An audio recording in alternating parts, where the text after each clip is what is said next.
भूख है तो सब्र कर, रोटी नहीं तो क्या हुआ। आजकल संसद में ज़ेरे बहस है ये मुद्दा। तो बात यही है कि कुछ सकारात्मक पक्ष हम देख सकते हैं कि इसके बावजूद जो वैधानिक कार्रवाई होनी चाहिए वो हुई, लेकिन संसद सिर्फ इसके लिए नहीं बनी है कि कुछ विधेयक वहाँ से पारित हो जाएं। चर्चा करके, बहस करके, देश के हित की अहित की बात करके, सभी पक्षों को सुनकर वो पारित होंगे तो देश अपने आप को ज़्यादा बेहतर महसूस करेगा कि हमने जो लोकतांत्रिक प्रक्रिया अपनाई है उससे हमारा सभी का जुड़ाव मजबूती से है और उसमें विपक्ष की भी उतनी ही मजबूत, उतनी ही दमदार भूमिका है।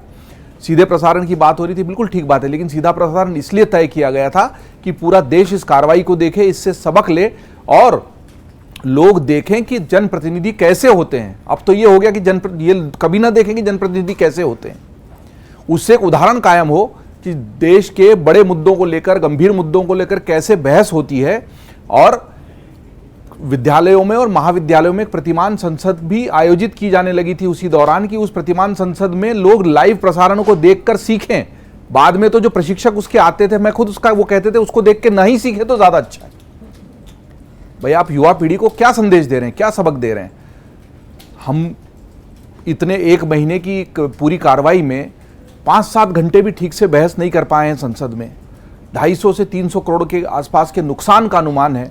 आप सोचिए ना, जिस देश में हमारे पास अभी भी गांवों में पीने का पानी नहीं है ठीक से, शिक्षा सब तक नहीं पहुंच पा रही है, सरकारी स्कूलों की छत गिर जाने से बच्चे वहीं पर दबकर मर जाते हैं और उसके लिए चिट्ठियां पर चिट्ठियां पंचायत भवन को लिखी जाती है और उसकी सुध नहीं ली जाती।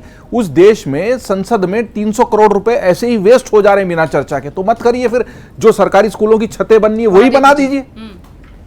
जब आपको ऐसा ही करना है तो एक बंद कमरे में सत्ता पक्ष बैठ जाए, विधेयक पारित कर दे और विपक्ष को और देश को बता दे। पर इससे बुरी कोई स्थिति देश की हो नहीं सकती।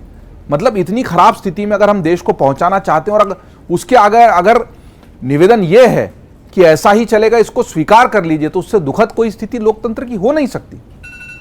स्वस्थ लोकतंत्र के जो किस्से हमारे पुराने वरिष्ठ पत्रकार साथी जो लगातार पार्लियामेंट कवर करते रहे, वो बता रहे हैं, वो किताबों में न रह जाएं और केवल किस्सों का विषय न रहें। आगे इस तरह के किस्से नई पीढ़ी को, नए पत्रकारों को, देश की युवा पीढ़ी को और जो जनप्रतिनिधि बनना चाहते हैं उनको भी देखने को मिले, तो ही हम मानकर चलेंगे कि लोकतंत्र में सब कुछ ठीक है।